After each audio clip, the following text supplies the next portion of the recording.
Guerra do Paraguai é uma guerra tola, sórdida e desnecessária como a maioria delas.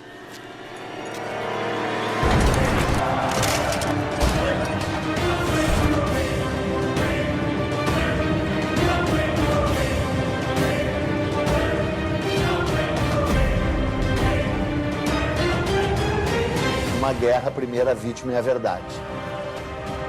Porque a historiografia brasileira a respeito da Guerra do Paraguai era muito vagabunda, praticamente não existia. This is the most devastating war in post-colonial South American history. Aquilo foi um genocídio. Nós não tivemos o genocídio como intenção, mas nós tivemos o genocídio como efeito.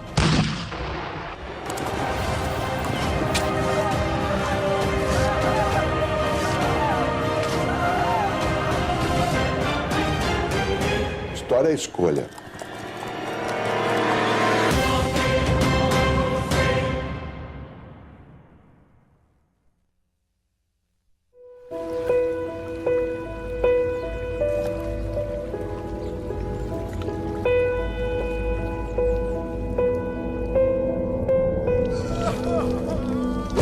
Depois de 40 anos independente de Portugal, o Brasil é um gigante.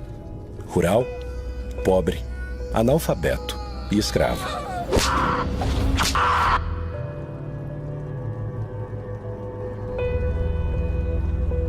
Um país escravocrata, um país selvagem, analfabeto, de hábitos toscos. O país tem escravos, tem muita aristocracia. Um país com uma dependência, uma pobreza muito forte, com condições de saúde pública inexistentes e sem escola. É que tem aquela tese de que o Brasil tem uma história mansa e pacífica, né? Que o Brasil é a terra do homem cordial.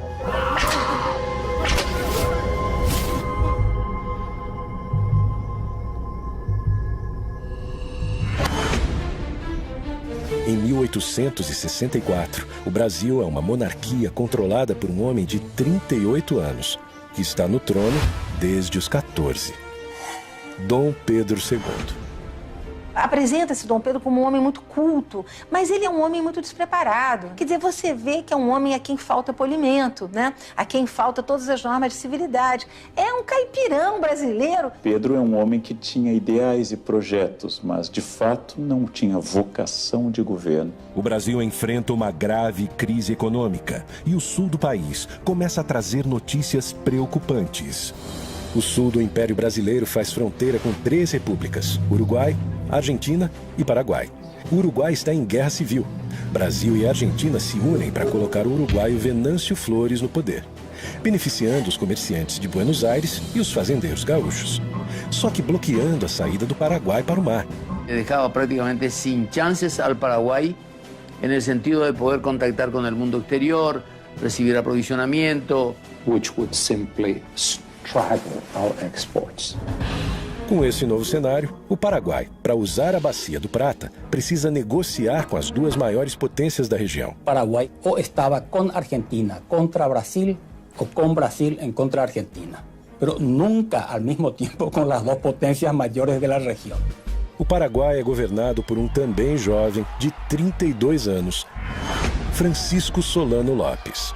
Francisco Solano López estaba convencido de que tenía un destino muy importante, ¿verdad? Que en este caso era salvar a la patria de la deshonra. Era una persona con una inteligencia, con un talento literario considerable. era una persona preparada para un cargo difícil. Mariscal López, and very proudly so, is my great-grandfather.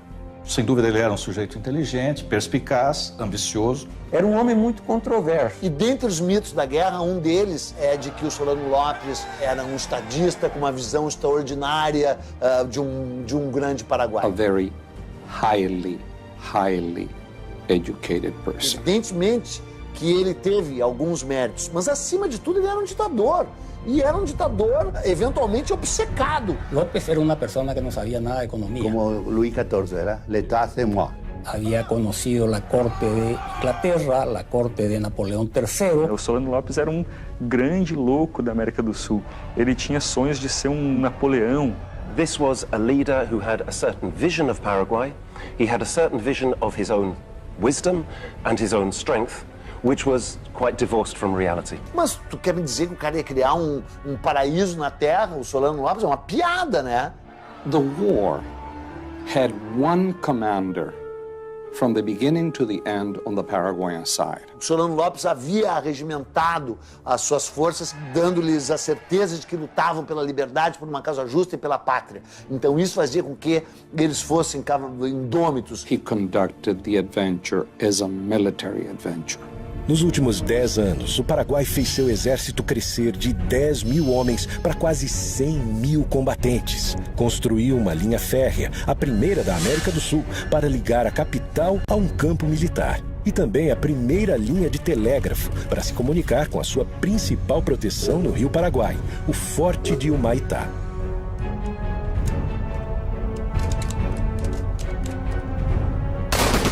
Porque tuvo todo el poder en sus manos y no midió exactamente sus limitaciones. Antes de atacar, Solano Lopes tenta conversar com o Brasil. He sends a letter off to Dom Pedro and asks Dom Pedro to honor his agreement. Mas Dom Pedro II não responde à carta que Solano Lopes envia. That is when Paraguay is forced to take action.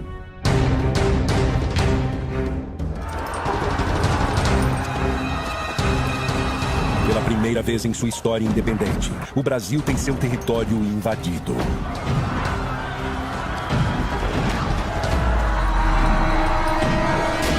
Através do Rio Paraguai, os soldados invadem Corumbá, no Mato Grosso.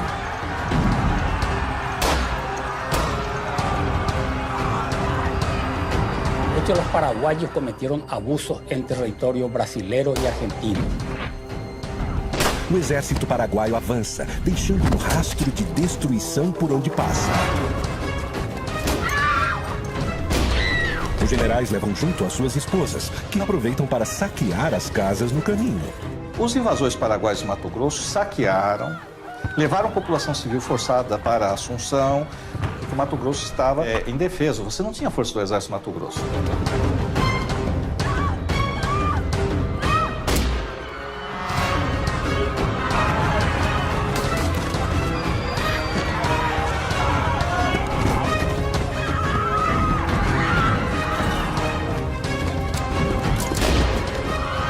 Outra frente do exército chega ao Rio Grande do Sul e toda a cidade de Uruguaiana foge. O Paraguai invade o Brasil, mas é só o começo. A partir de agora, metade de um continente vai entrar em guerra.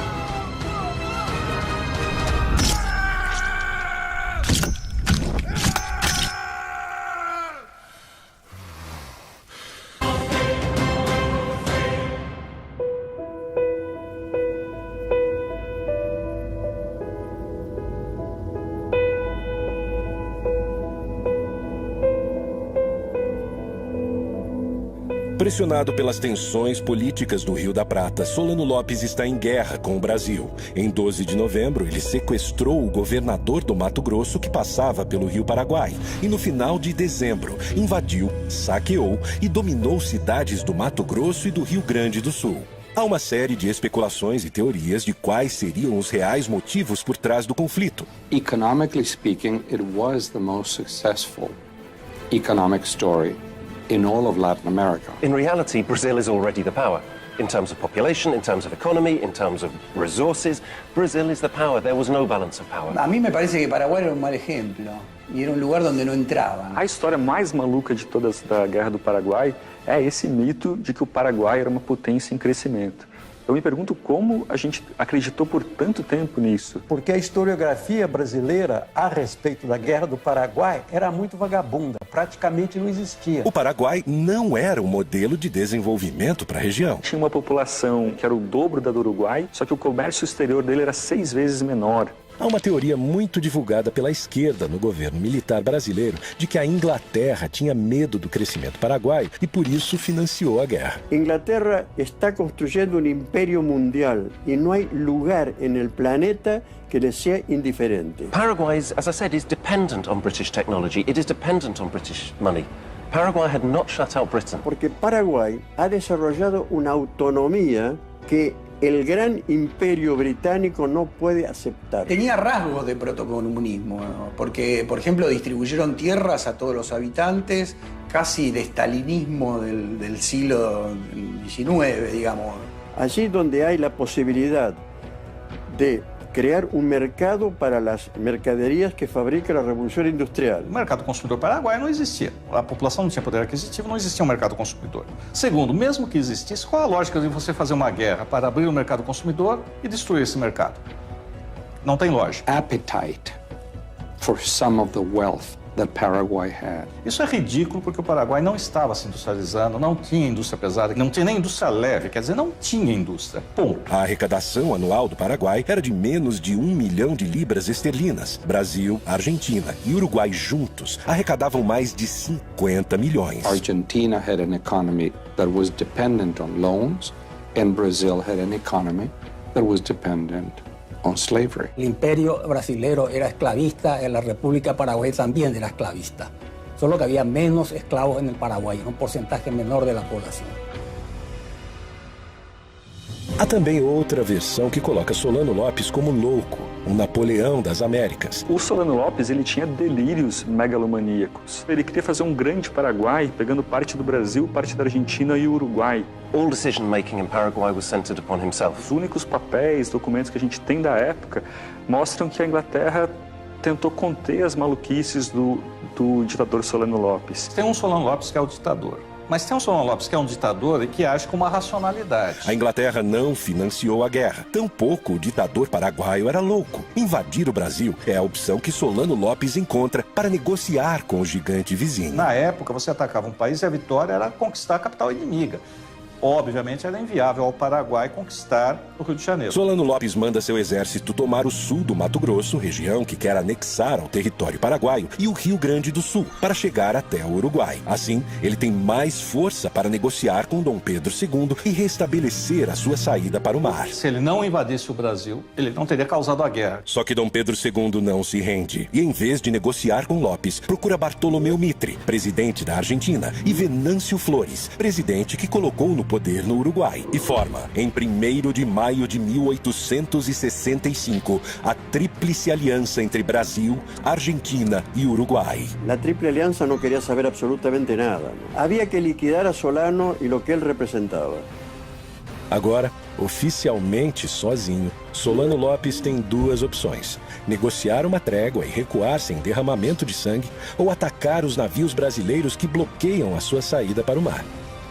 11 de junho de 1865, Corrientes, Argentina. Começa a maior batalha naval da história da América do Sul. A formação dos estados na região da Bacia do Prata é a grande causa da Guerra do Paraguai. A Bacia do Prata é constituída pelas águas dos rios Paraguai, do gigante rio Paraná, que vem do Brasil, e do rio Uruguai. O grande problema de Solano Lopes nesse momento é que os navios brasileiros comandados pelo almirante Barroso bloqueiam sua saída para o mar, o que causará a morte econômica do Paraguai. Então o Paraguai vai ser um prisioneiro geopolítico do Porto de Buenos Aires, aliás, até avançar no século XX. A esquadra brasileira protege o Rio Paraná com 9 navios de guerra, totalizando 58 canhões e 2.000 homens. O Paraguai só tem um navio de guerra, mas improvisa e adapta outros 8 navios mercantes com bocas de fogo. Lopes conta ainda com 6 balsas chamadas de chatas. O formato dessas embarcações é uma vantagem, pois os canhões ficam no mesmo nível do rio e fora do alcance da artilharia brasileira. Foi mesmo um jogo de xadrez aquático ali, que o Paraguai fez a aposta errada e foi uma guinada nos rumos da guerra, né? 9 navios brasileiros na margem do Riachuelo. 9 navios paraguaios se preparam para a emboscada. O Paraguai prepara canhões na margem do rio e a ordem de Solano Lopes é que seus soldados invadam os navios e capturem a esquadra brasileira para o Paraguai. O Paraguai tinha que acertar 100% e o Brasil errar 100%. Então os navios estavam imobilizados, não tinham como se mover, e boa parte da tripulação estava dormindo.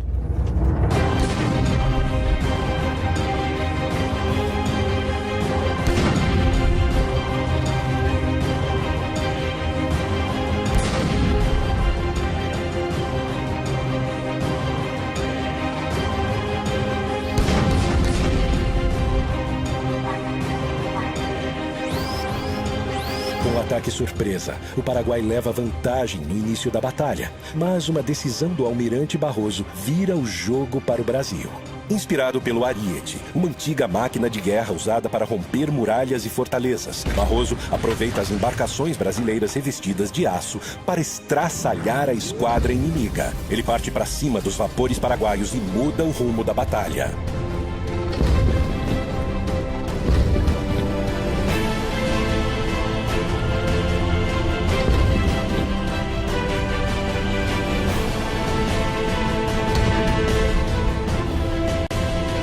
O Brasil vence e mantém o controle da Bacia do Prata.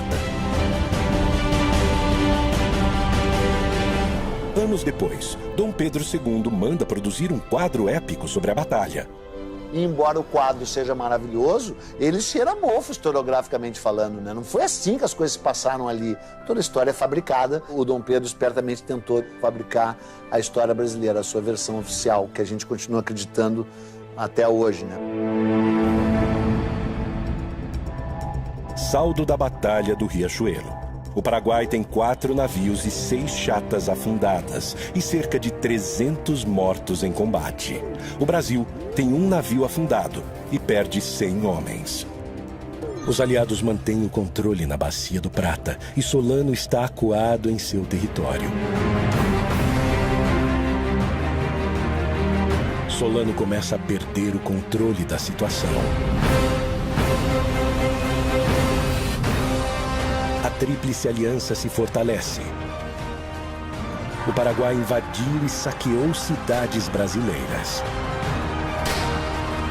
E Dom Pedro II vai pessoalmente a Uruguaiana. Nadie, y mucho menos Pedro II, admitía de que la paz se hiciera sin una humillación afrentosa hacia López. Solano Lopes, que agiu traiçoeiramente, ainda vai ser premiado ficando no poder depois de tudo.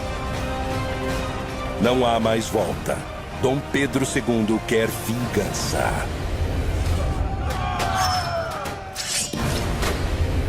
Quem vai invadir o Paraguai agora é o Brasil.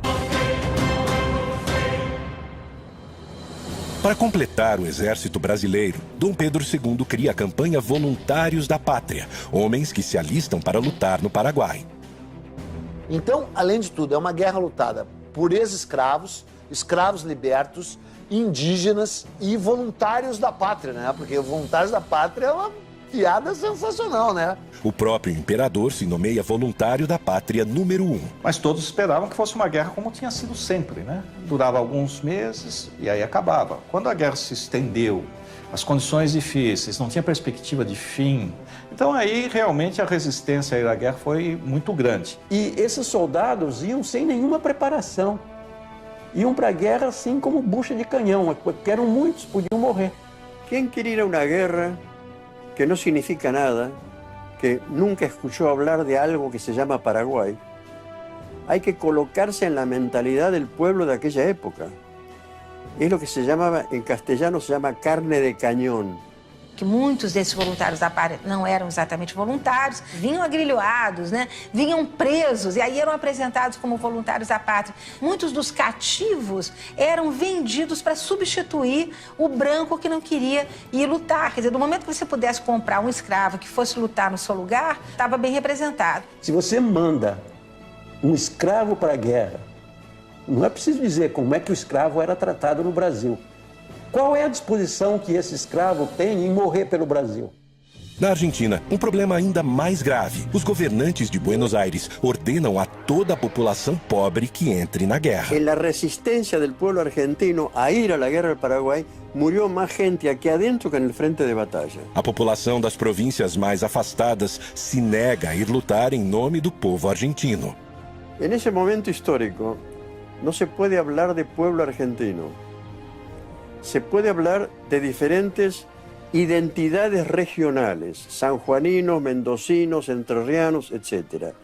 Porque no existe la conciencia nacional. De hecho, muchos hijos de hombres notables y de la burguesía se enrolaron. El hijo de Sarmiento, que era el vicepresidente, se enroló a los 21 años, murió en Curupaití. Sarmiento odiaba a los paraguayos y tuvo expresiones terribles, como exterminar ese pueblo. Creo que la guerra de la Triple Alianza no le hizo ningún bien a la Argentina, que más bien la cargó de vergüenza.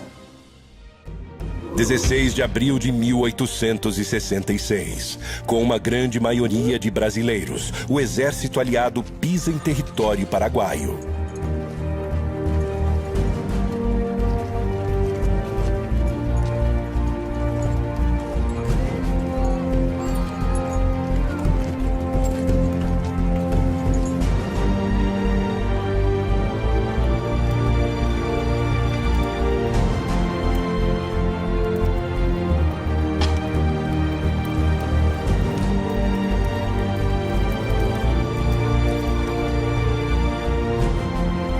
O Brasil, sem sofrer resistência, monta seu acampamento militar.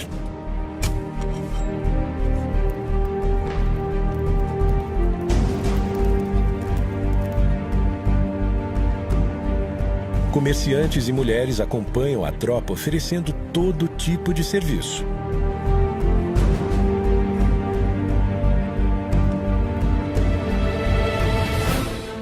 Mas o Paraguai não se rende e quer expulsar os invasores.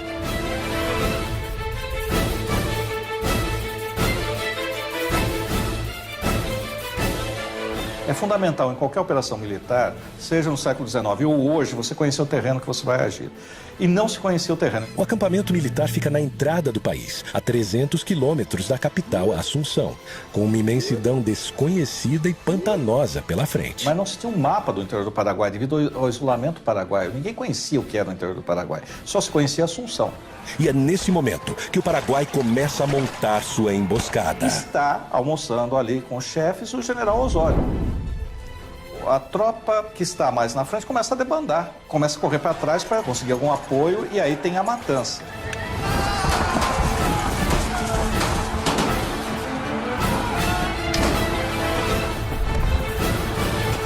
24 de maio de 1866. Os paraguaios invadem o acampamento brasileiro. E tem início a maior batalha da Guerra do Paraguai, a Batalha de Tuiuti.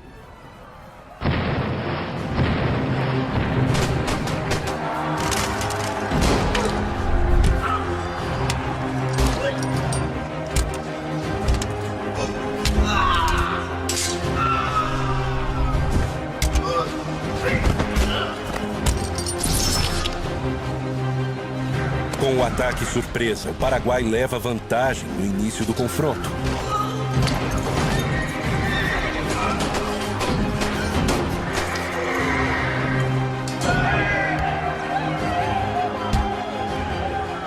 Solano Lopes manda 3 tropas atacarem simultaneamente, uma frontal e 2 pelos flancos. E o Osório, que tinha essa capacidade de liderança, era muito admirado pela tropa. Ele está sobre um cavalo em meio a nuvens de fumaça, em meio a barulho de explosões, a gritos, a gente morrendo. Ele consegue mobilizar, mandar um batalhão para cá, outro batalhão para lá, com a visão militar, ou seja, esse batalhão vai e vai ser sacrificado. Ou seja, quase todos vão morrer. Agora, por que esse batalhão vai? Porque confia nele, confia na liderança militar.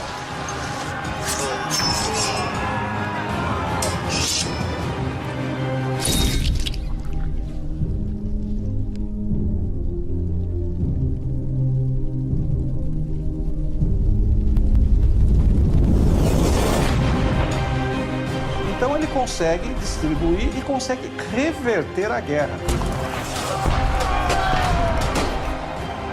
O centro da resistência aliada vai ser os canhões da artilharia que estão colocados um pouco à frente do quartel-general.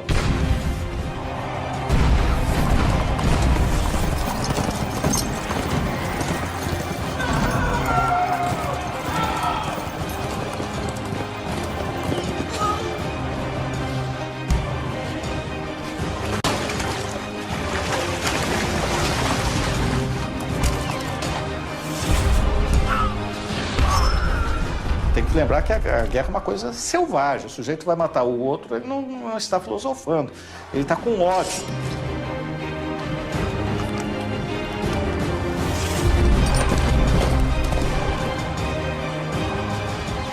mas ali morrendo no charco, morrendo no pântano, chafurdando, literalmente chafurdando, estavam povos de etnias que não tinham nada a ver com aquilo diretamente.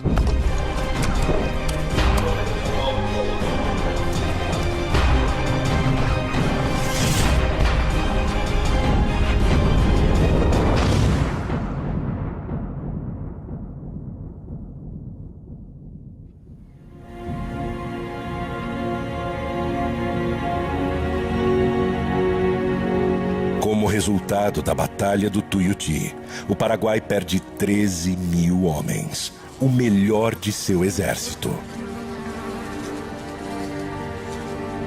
Os aliados, juntos, perderam 4 mil homens. Mas não há motivos para comemorar.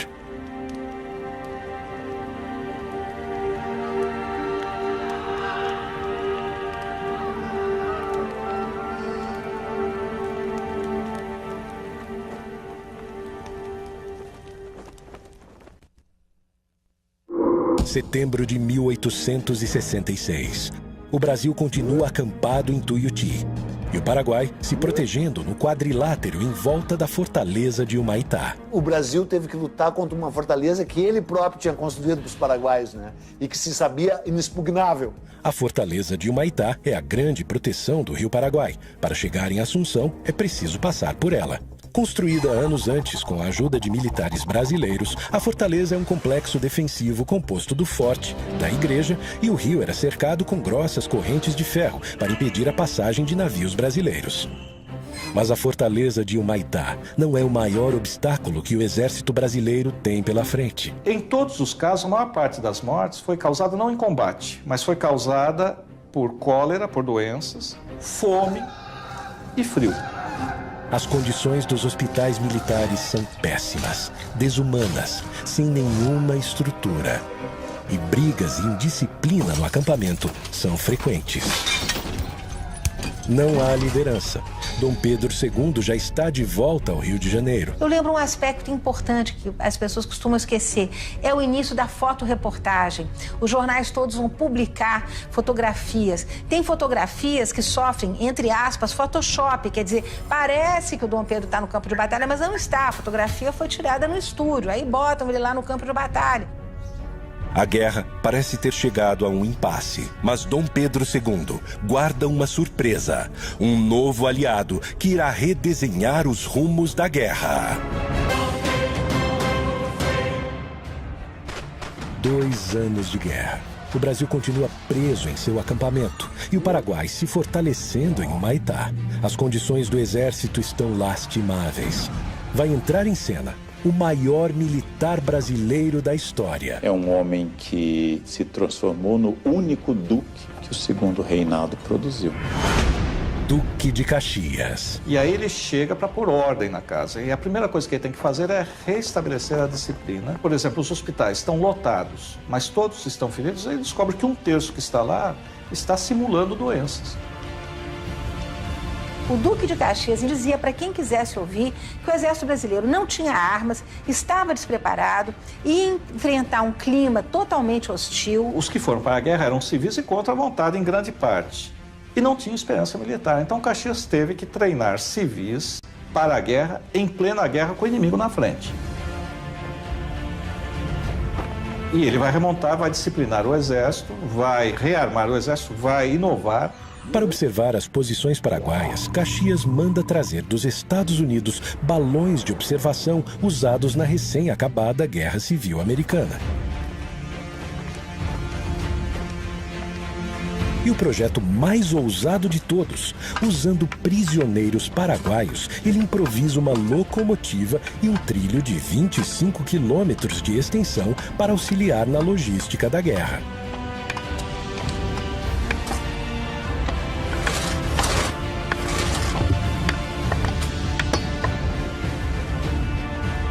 Vai começar a série de batalhas conhecida no Brasil como Dezembrada e no Paraguai como Dezembro Negro.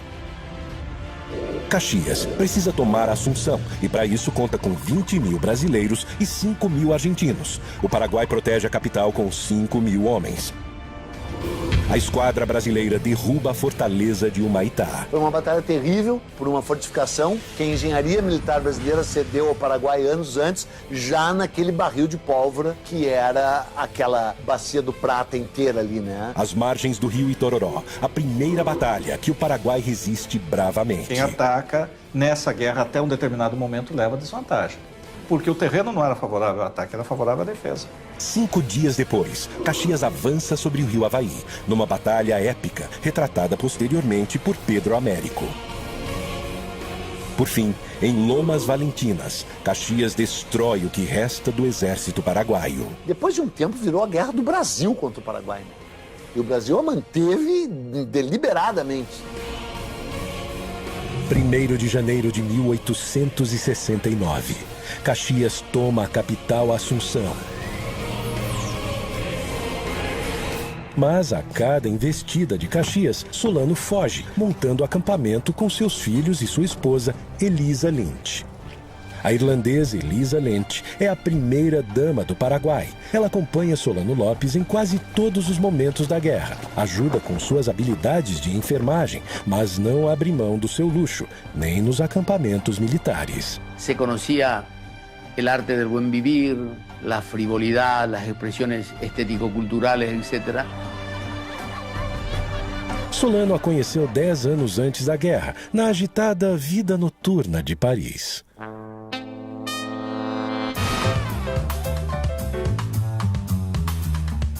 Solano Lopes era o jovem diplomático mais rico em Paris. Era o grande momento das cortesanas e também das prostitutas. Os inimigos apontam ela como prostituta. E ela vivia do quê? Certo? Então, ela é acusada de prostituta. Ela era um símbolo sexual para os exércitos inimigos. Possivelmente, ela teve algum contato muito breve com esse mundo. Parte de todo isso era uma mulher rubia e bella. E isso é um pecado inadmissível para ela.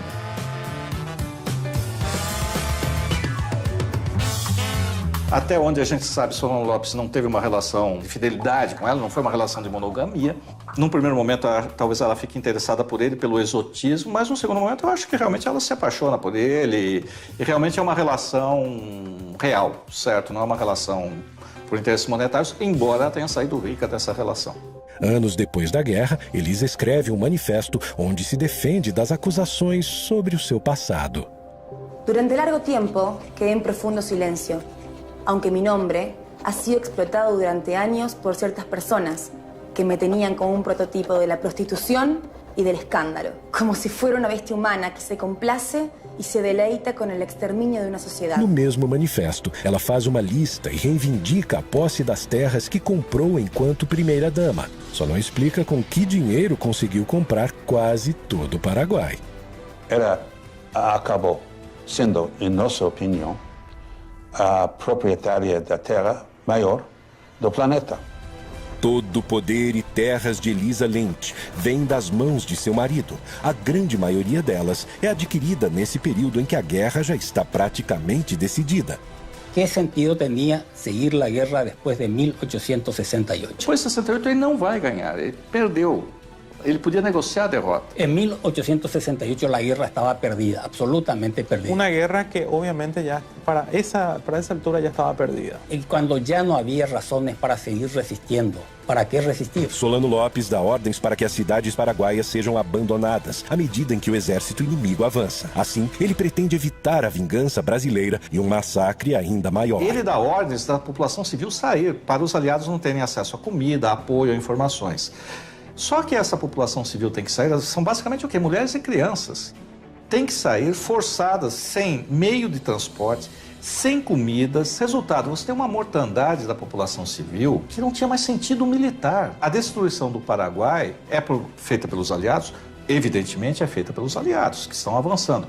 Mas por que estão avançando? Porque o outro lado, que sabe que não pode ganhar a guerra, não quer se render. O povo paraguaio apoyaba Solano López. El hecho de que la familia López no era tan terrible está en la manera como el pueblo paraguayo acompañó a López hasta el último momento. Claro que o conceito de patriotismo é muito relativo e cada sociedade constrói os seus padrões. Mas, estritamente falando, não tinha mais sentido militar nenhum você manter essa população fugindo, se retirando, sendo vítima da guerra.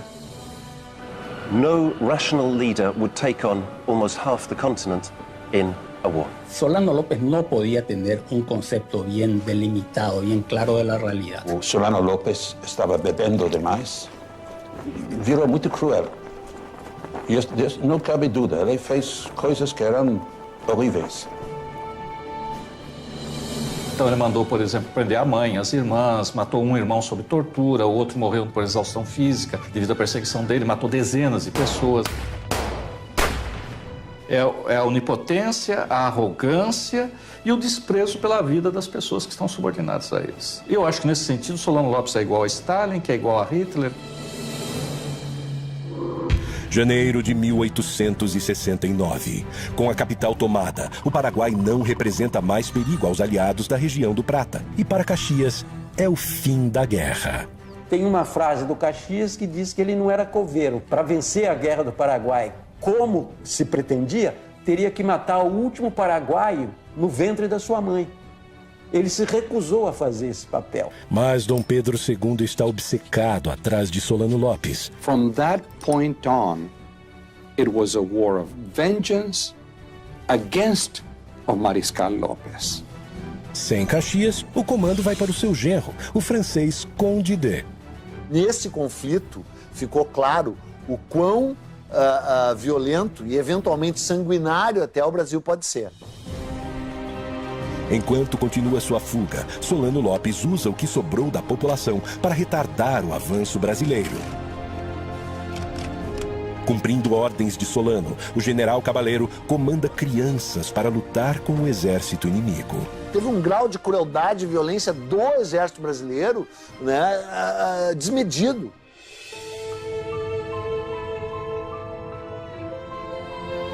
Y porque ella era la última reserva, no tenía más hombres. Paraguay no tenía hombres.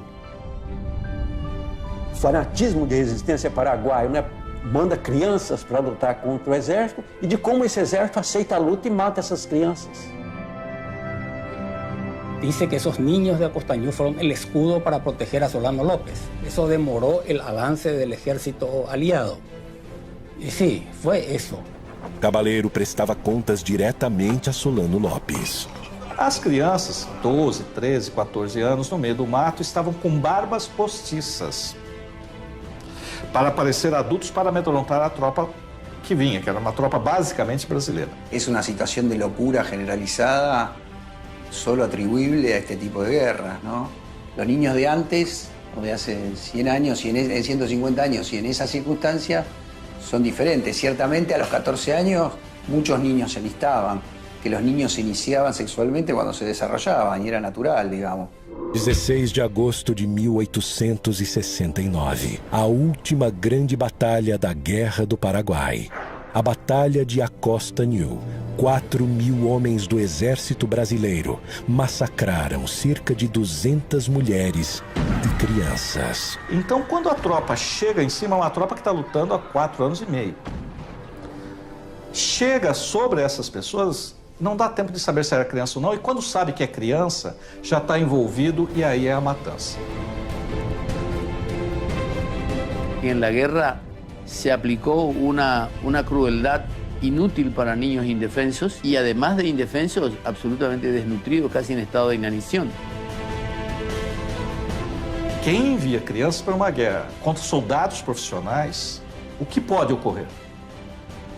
Agora, no momento em que ele está ali, ou a tropa de infantaria chega e olha e vê uma criança que não tem condições de erguer um rifle, também não deveria atirar.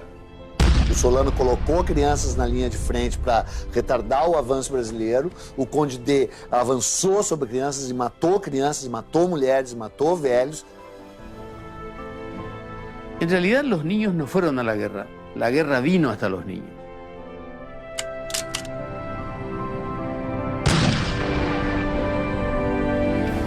Só há culpados, não há inocentes nessa história aí, né?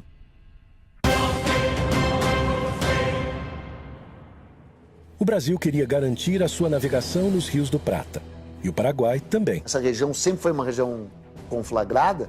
O Solano Lopes desempenhou o papel do fósforo aceso no barril de pólvora. Solano Lopes invadiu e saqueou cidades brasileiras. Dom Pedro II quis se vingar. Dom Pedro, como se dizia na época, era uma luva de veludo escondendo uma mão de ferro. Batalhas nos rios, no pântano, contra todo tipo de adversário. E agora, o Paraguai está devastado. En una matanza absolutamente inútil que diezmou al pueblo paraguayo absolutamente.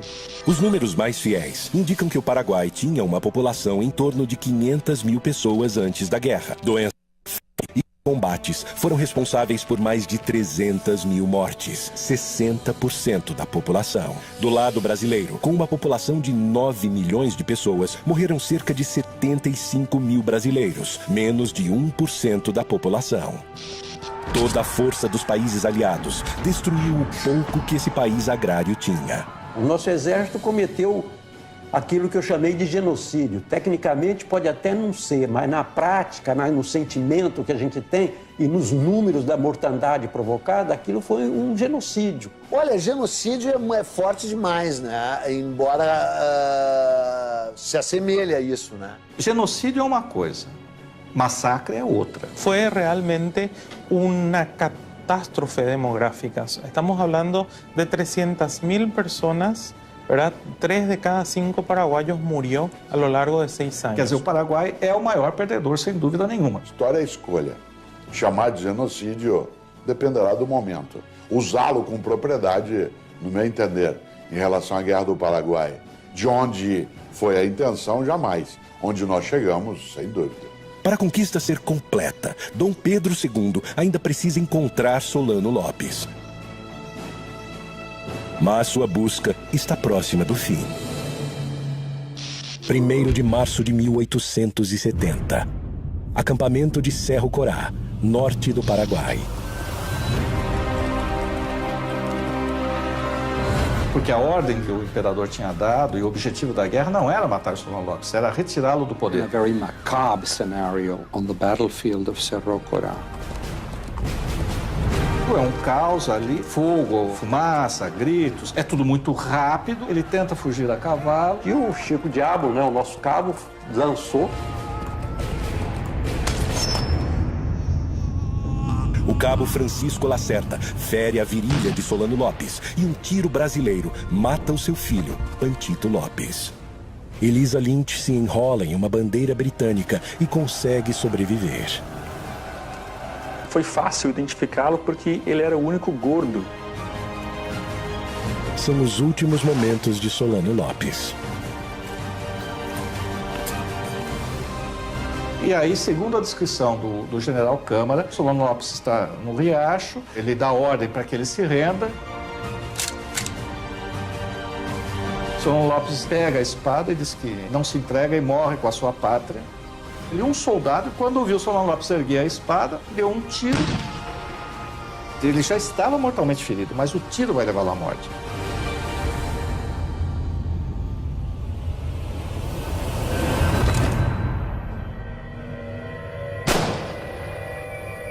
Um verdadeiro patriota leva a sua pátria ao fim. Faltava perguntar se a pátria queria morrer com ele.